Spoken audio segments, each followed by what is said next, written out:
Man, my flowers look like they're wilting. I just watered them yesterday. Here's the deal.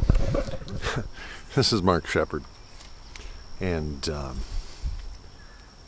some things you have to do every day. Some things you have to really pay attention to. Like these flowers here are in the air.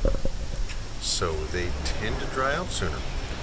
So we don't complain. We don't say, oh, that's a bad thing. No, we pay attention to it and we water.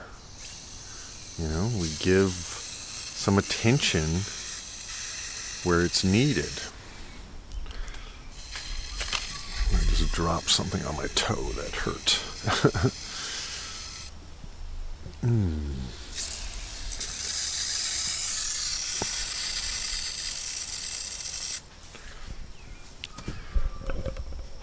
So, one of the real issues that we have living, particularly those of us who are highly sensitive, who deal with anxiety, who have very powerful imaginative minds, is that we can think of the worst case scenario at any time, and we need to change that.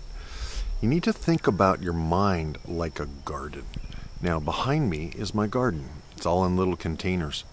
And it's kind of like what we need to do with our minds, is to be aware that weeds can grow in our garden, the garden of our mind, and we need to be vigilant and pull the weeds. And every day, the weeds are the thoughts that things are going to be worse than you can possibly imagine.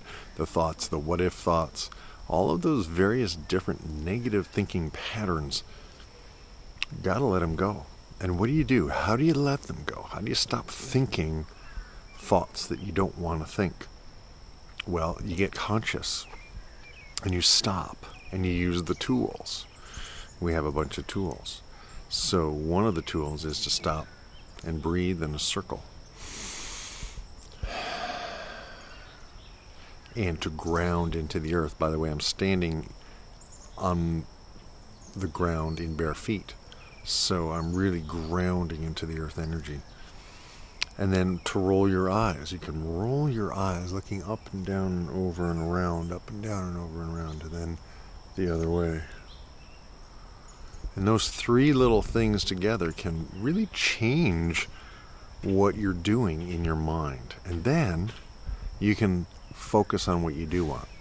All right? So I'm a little concerned that deer are going to eat my garden. I don't have a fence up yet because I just moved here. So I've kind of built a little barricade around my garden. Let's look at it. I have a little barricade here. Just a bunch of stuff because I know deer don't want to get all cooped up, right? And so I've taken action. I know something could happen that I don't want to have happen. I have been hit a couple of times by deer, but they haven't, they destroyed my Swiss chard. So I put it up on a table, and that's kind of protected it somewhat from them. But you got to pay attention to what's going on in the garden of your mind. You don't just set it and forget it. You don't just set it and forget it. You actually have to work at it. I mean, you don't have to work at it every second. Like, I don't come out and weed the garden every second, but I come out in the morning and I look, and I come out in the evening, probably come out at noon. I pay attention to it. It doesn't take a lot of time, but it does take some effort. So today, treat your mind like a garden and let it give you amazingly good fruit, good harvest of thoughts, and stop thinking about the negative what-ifs. All right? That's it for the moment. Mark Shepard, CrushAnxiety.com.